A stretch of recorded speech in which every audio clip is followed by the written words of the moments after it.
നമുക്കൊരു മോളുണ്ടായി, ഒരു മോനുണ്ടായി. ഈ മകനെയും മകളെയും നമ്മൾ ഭയങ്കര ആവേശമാണ് നമുക്ക്. എൻ്റെ കുട്ടി വലിയ സ്ഥാനത്തെത്തണം എന്നുള്ള വലിയ ആഗ്രഹമാണ് നമുക്കുള്ളത്. അങ്ങനെ ഈ കുട്ടിനെ പഠിപ്പിച്ച് വളർത്തി നല്ല ഫീസ് കൊടുത്ത് മുന്തിയ സ്ഥലത്ത് തന്നെ പഠിപ്പിച്ച് SSLC കഴിഞ്ഞതിന് ശേഷം പിന്നെ ഡിഗ്രിക്ക് നല്ല സ്ഥലത്ത് വീണ്ടും കൊണ്ടുപോയി ചേർത്തി. അങ്ങനെ നല്ല ഉന്നത വിദ്യാഭ്യാസം തന്നെ കുട്ടിക്ക് കൊടുത്ത്. നമ്മളെ പ്രതീക്ഷ എന്താ? അങ്ങനെ ആ കുട്ടിനെ പഠിപ്പിച്ച് വലുതാക്കി നല്ലൊരു സമയം വരുമ്പോൾ നല്ലൊരു പുതിയാപ്പൾക്ക് ഏൽപ്പിച്ച് നല്ലൊരു കുടുംബജീവിതത്തിലേക്ക് ആ കുട്ടിനെ ആക്കി കൊടുക്കണം. അങ്ങനെ അവർ നല്ലൊരു കുടുംബജീവിതം നയിക്കുന്നത് കാണണമെന്നുള്ള ആഗ്രഹത്തിലാണ് വാപ്പി ഉമ്മയുള്ളത്.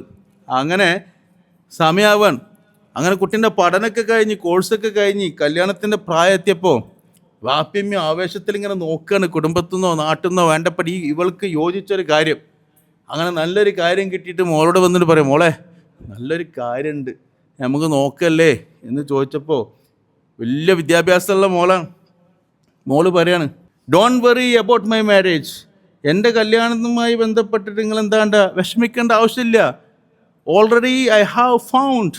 ഞാൻ തന്നെ കണ്ടെത്തിയിട്ടുണ്ട് ആളെ. കണ്ടോ, എ ഗുഡ് മാൻ, നല്ലൊരാളെ ഞാൻ തന്നെ കണ്ടെത്തി. നിങ്ങളെന്താണ്ട അതിൻ്റെ പിന്നിൽ ഇടങ്ങാറാവണ്ട. വാപ്പൻ്റെ മുന്നിൽ ഹൃദയം കാളുകയാണ്. പടച്ചോനെ, നമ്മൾ ഇത്രയും ആഗ്രഹിച്ച് ഈ കുട്ടിനെ പഠിപ്പിച്ച് ഉഷാറാക്കിയിട്ട് നല്ലൊരു പുതിയാപ്പളിനെ കൊടുക്കാൻ ആഗ്രഹിച്ചപ്പോൾ നമ്മളാരും അറിയാതെ ഓലെന്നെ എന്തായിട്ടുണ്ട് കണ്ടുവച്ചിട്ടുണ്ട് ഒരു കാര്യം. അവിടെയാണ് ഈ വാപ്പൻ്റെ ഉമ്മൻ്റെയും കൽബിലൊരു വിഷമം കുടുങ്ങിപ്പോയാൽ ആ വൈവാഹിക ജീവിതത്തിനെ അത് ബാധിക്കുമോ? ഈ കാലഘട്ടത്തിലെ മക്കളത് ചിന്തിക്കേണ്ടതാണ്.